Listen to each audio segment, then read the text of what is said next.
Shalom, shalom, shalom. Le habla David Moshe Otero de los caminos de Israel. Y aquí estamos en esta mañana preparando para lo que es la continuación del estudio del libro de Primera Samuel. Y habíamos parado el verso 6 en el video anterior.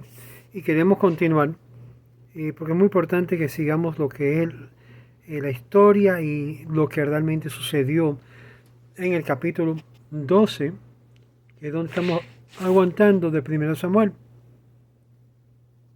Obvio, es muy importante que podemos escuchar de ustedes que les gustan estas series y su apoyo es muy importante a los caminos de Él. Cada mañana, cada día trato de cubrir un poquito más de cada versículo para ayudarle a comprender mensajes particulares que en sí el Tenaj nos da de ilustrar. Estamos aquí en el verso 6 al 7 y leemos: y dijo Shmuel al pueblo: es el Eterno quien hizo los milagros por medio de Moshe y Aarón y hizo subir a vuestros padres de la tierra de Egipto. Ahora aguarden y juzgaré con ustedes delante del Eterno referente a todos los beneficios que el Eterno ha hecho con ustedes y vuestros padres. Cuando vino Jacob a Egipto y clamaron vuestros padres al Eterno, entonces envió el Eterno a Moshe y Aarón, quienes sacaron a vuestros padres de Egipto y le hicieron habitar en este lugar. Aquí comenzamos el versículo 6 y 7 y vemos claramente que fue el Eterno que trajo a lucir a Moshe y a Aarón, que preparó a sus misiones y lo tomó a sus antepasados, sacarlo de Egipto. Rabino Kimchi explica que estos levantaron a ellos y enseñaron a ellos similar a lo que leemos en Génesis, el capítulo 12, verso 5, y las almas que hicieron en Harán. Noten que dice que las almas que hicieron. En un proceso de conversión en sí se prepara el alma de la persona para poder apegarse a lo que es el Dios de Israel. Y es por eso que leemos aquí en Génesis 12, verso 5, que crearon almas. ¿Almas qué? Almas como lo que tenía Abraham Avinu. Y fue ahí en Harán que en sí Abraham trabajó con aquellos que se convirtieron entre los hombres y Sara con las mujeres. Y así de esta forma creció la familia de Abraham. Interesante que Yashdordin de esto que trajo al resultado poderosas obras a través de la mano de Moshe y Aarón. Ahora debes saber la bondad de Dios hacia ti, hacia vosotros. En hebreo, que nos dice Veisha y Shafta, explica que yo entraré a juicio entre tú y Dios, porque me ha concedido su bondad sobre tú y repagó a él con mal. ¿Qué es lo que estamos viendo aquí? Claramente Shmuel tiene un mensaje que está dando al pueblo, ya que sabe que él va a salir de este mundo. Y fue el hecho de que en sí ellos pidieron lo que es un rey que no fuera divino, sino que fuera de carne humana, como las demás naciones. Y esto no le agradó para nada a Shmuel, aunque leemos que el Eterno le dijo a Shmuel: concédelo, déjalo, que ellos no te han rechazado a ti, sino a mí me han rechazado. Entonces ya lo vimos que en sí la idea de una monarquía fue algo que el Eterno rechazó inicialmente. Ahora, verso 8, y cuando Jacob vino a Egipto, después de muchos años, se levantó ahí un nuevo rey que en sí declararon decretos malvados contra sus gran nietos y lo esclavizaron a sus nietos, y sus antepasados lloraron y clamaron al Eterno. Esto es lo que es la historia. Como resultado de todo esto, vemos que la realidad es que el pasuk abrevio lo sucedido, que a través de la enseñanza de Moshe y Aarón, ahora el pueblo se hizo meritorio del poder entrar en Eretz Israel. Y por eso, aunque Moshe y Aarón no entraron en Bnei Israel, el pasuk le consideran a ellos mismos como si hubiesen conducido y como hubiesen entrado en Eretz Israel. Verso 8. Y cuando llegaron ahí a Eretz Israel, como habíamos leído, hubo decretos negativos contra los nietos de Abraham, que llegó a Egipto, y luego los antepasados clamaron al Eterno, y el Eterno escuchó su clamor y lo sacó de Egipto y lo hicieron habitar en este lugar. Este lugar es el lugar donde está Shmuel, y es aquí donde hallamos que oír la voz de Shmuel. Bedán se refiere a Shimshon, por ejemplo, verso 11, que pertenece al Shevet, a la tribu de Dan. Bedán es un aposcope de Ben Dan, hijo de Dan. Y dijo Shmuel, y no a mí, debido que a cuando un naví dice nebuot, dice profecía, no interviene su persona, siendo exclusivamente portavoz del mensaje del Eterno. Nombra a los tres más prominentes conductores de Israel, Moshe, Aarón y Shmuel, y a los tres más simples, Gedeón, Shimshon y Yiftach, al fin de enseñar que a la vez, mientras no se manifiesta contra la Torá, se debe de aceptar el conductor del pueblo, sea cual fuese su categoría, y la obediencia y disciplina. Verso 14. Y oír su voz. Cuando se refiere a la divinidad, es una expresión metafórica que alude a la obediencia de los mandamientos, y su palabra alude a sus mandamientos. Temer al Eterno significa no transgredir sus prohibiciones y respetar a los sabios y todo lugar u objeto kodesh, santo. El pasuk expresa temiendo al Eterno, cuidando sus mitzvot, y la persona puede elevarse y llegar al amor del Eterno. Nuestros sabios nos enseñan que a través del temor al Eterno y el cuidado de la observancia de los preceptos se llega a una elevación espiritual tal que permite comprender la infinita misericordia y la gracia divina, surgiendo así las profundidades del alma y más sublime amor al Eterno. Verso 17. En Israel, a fin de la primavera, cuando se procede de la cosecha del trigo, el cielo permanece completamente despejado, y ya con su anterioridad finalizó la época de las lluvias. Y Shmuel, al ver esta señal divina, el pueblo se sintió miedo, porque en dos oportunidades habían despreciado a Shmuel. La primera, cuando algunas personas necias pusieron en duda la legitimidad del sorteo de Kodesh por elección del rey, y la segunda fue cuando la vida de Shmuel le solicitaron coronar un rey. Y esto lo puso en duda. A decirle no se aparten, verso 21, quiso expresarle que aunque habían hecho un pecado, si en adelante cuidaban la Torá, el pecado sería expiado. La obediencia a la Torá expía pecado. Y a causa de su gran nombre, leemos, se refiere a las cualidades de piedad y misericordia, etc., que el Creador aplica con su criatura. Verso 25, leemos, el pasuk quiere decir que si van a pecar, ni ellos ni el rey podrá salvarse del castigo. Esto es muy importante. Cuando viene lo que es juicio divino, ni el rey de Israel podrá salvar, aunque intercede por el pueblo, aunque llora por el pueblo. Y esto llega a ser algo crucial de comprensión en este capítulo 12, donde claramente leemos en el verso 22, y el Señor no abandonará a su pueblo. Esto es muy importante de comprender este verso 22. En cuanto a mí, no es digno para mí pecar contra el Eterno, dejando de rogar por ustedes.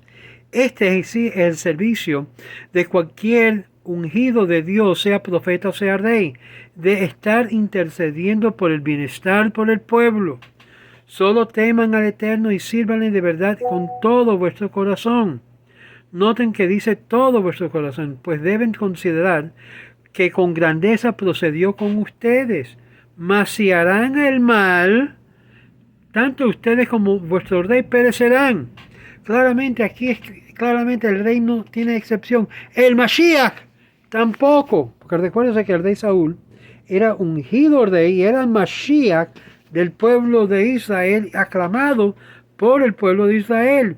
Y como dice, aún si el Mashiach no sigue el camino de la Torah, también perecerá. Esto es fuerte, amigos. El Pasuk dice claramente que aún perecerá el rey. ¿Cuántas veces vimos los reyes de Israel perecer por lo que ir en posición contraria de la voluntad divina? Porque el Señor no abandonará a su pueblo, verso 22. Aunque haya pecado, teme, y aunque haya pecado, no temes, porque el Señor no les abandonará al pueblo. Esta es la respuesta que se le da a aquellos que piensan, bueno, todavía sabe, el pueblo no es el pueblo porque están siendo castigados por Dios, y el pueblo de Israel no es el pueblo de Israel, no es el escogido, y no leen este pasaje. El Eterno dice claramente, no lo voy a abandonar, aunque pequen, aunque hacen mal, aunque va a la contrariedad de los mandamientos. Por su gran nombre lo está haciendo, con el fin de esparcir lo que es esparcir a ti, que Él, el Eterno, no el hombre, es el Salvador, es el Redentor del pueblo de Israel. Y por lo tanto, por su gran nombre, verso 22, Él no va a permitir la disminución del pueblo de Israel, porque el Señor juró, Joil, así como dice, y Saúl hizo que el pueblo jurara. En hebreo, Vayoel. Alternativamente, la explicación se rinde que deseó aún que cuando peques ante de Él no le va a abandonar por su gran nombre. Es decir, ahí se halla el mérito del pueblo de Israel, no por el pueblo, sino por el gran nombre del Eterno que el pueblo lleva. Por causa de esto he oído que entre las naciones ustedes desearon ser para Él un tesoro, un pueblo escogido, tesorado, y Él le va a recompensar según sus pecados y destruirá a vosotros, pero aún así, a través de su nombre, no van a disminuir entre las naciones. Por esto dice que no podrá salvarte ningún rey, ninguna persona. Moisés, sin embargo, Moisés oró en forma similar por el pueblo. Números capítulo 14, verso 15. Y las naciones habían oído que dijo, por falta de la habilidad del Señor traer al pueblo a la tierra, Él juró a ellos que los matarás en el desierto. Y sin embargo Josué, el que siguió Moisés, le dice en Josué capítulo 7, verso 10, ¿qué será tu voluntad a ti que tu gran nombre? Es decir, implorando el gran nombre de Dios. La reputación divina del Dios de Israel está en juego cuando Dios castiga al pueblo de Israel. Y es para mí, siendo que eres parte de mí.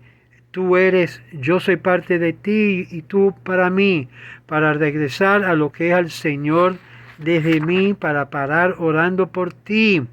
El rabino Kimshi añade, siendo que has regresado al Todopoderoso, y no por orar por ti, deberás ser considerado un pecador. El Talmud deduce de aquí que cualquiera que es capaz de orar por su colega, por su vecino, y no lo hace, es llamado un pecador.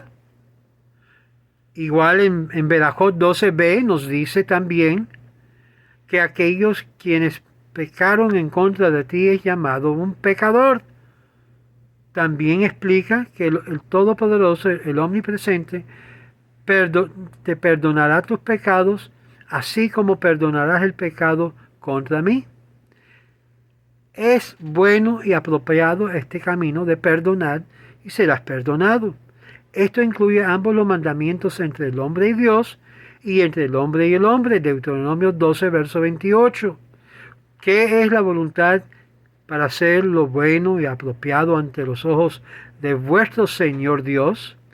¿Cuál es lo bueno ante los ojos del cielo y qué es apropiado ante los ojos de los hombres? Así dice el rabino Akiva.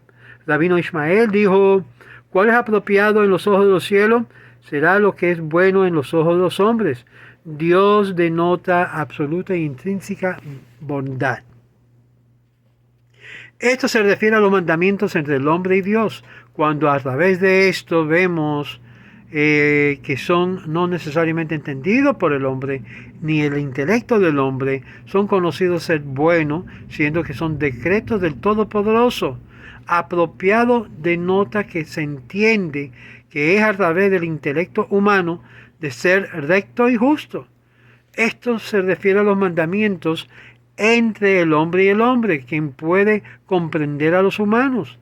Esta es la opinión del rabino Akiva. El rabino Ismael mantiene que es apropiado referirse a los mandamientos dados de hombre y Dios, la cual al hacerlo no se comprende su propiedad y siendo que son observados, así también como él hizo, también se refiere al mandamiento entre el hombre y el hombre, mientras que se entiende que la propiedad será todavía observado como algo dado por Dios en los mandamientos y por lo tanto connota un bien.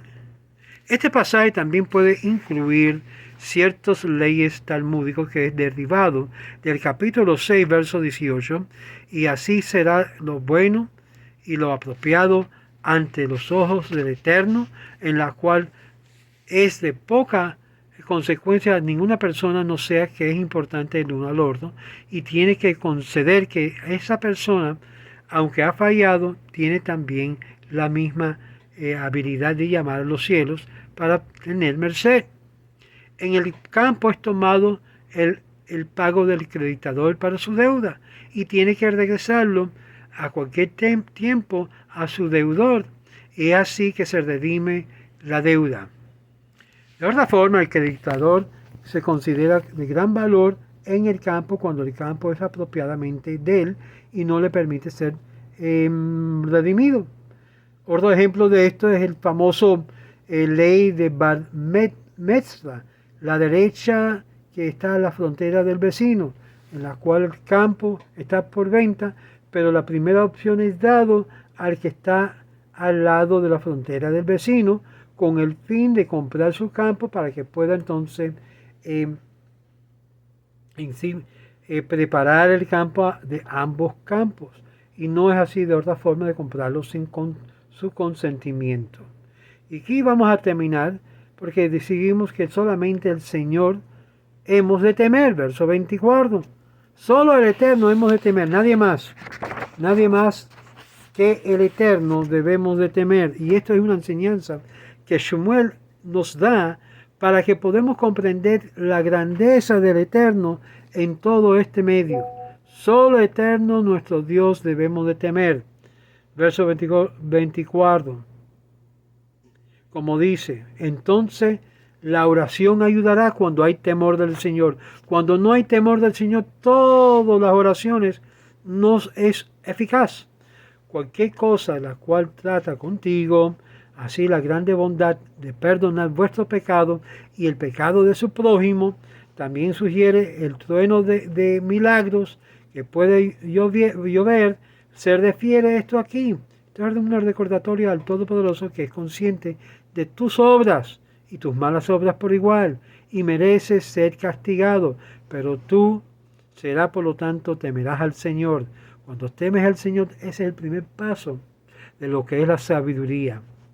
Ambos, verso 25, el último versículo, y dice aquí el capítulo 12, verso 25, terminando con este pasaje del capítulo 12, mas si harán el mal, tanto ustedes como vuestro rey perecerán. Claramente ambos, tú y tu rey, o vuestro rey, no será dejado libre, serán castigados.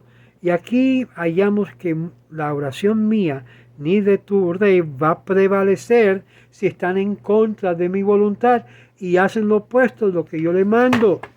Aquí vemos que la obediencia a Dios, a través del temor de Dios, llega a resonar a través de este capítulo. Ten en mente, el pueblo rechazó a Dios.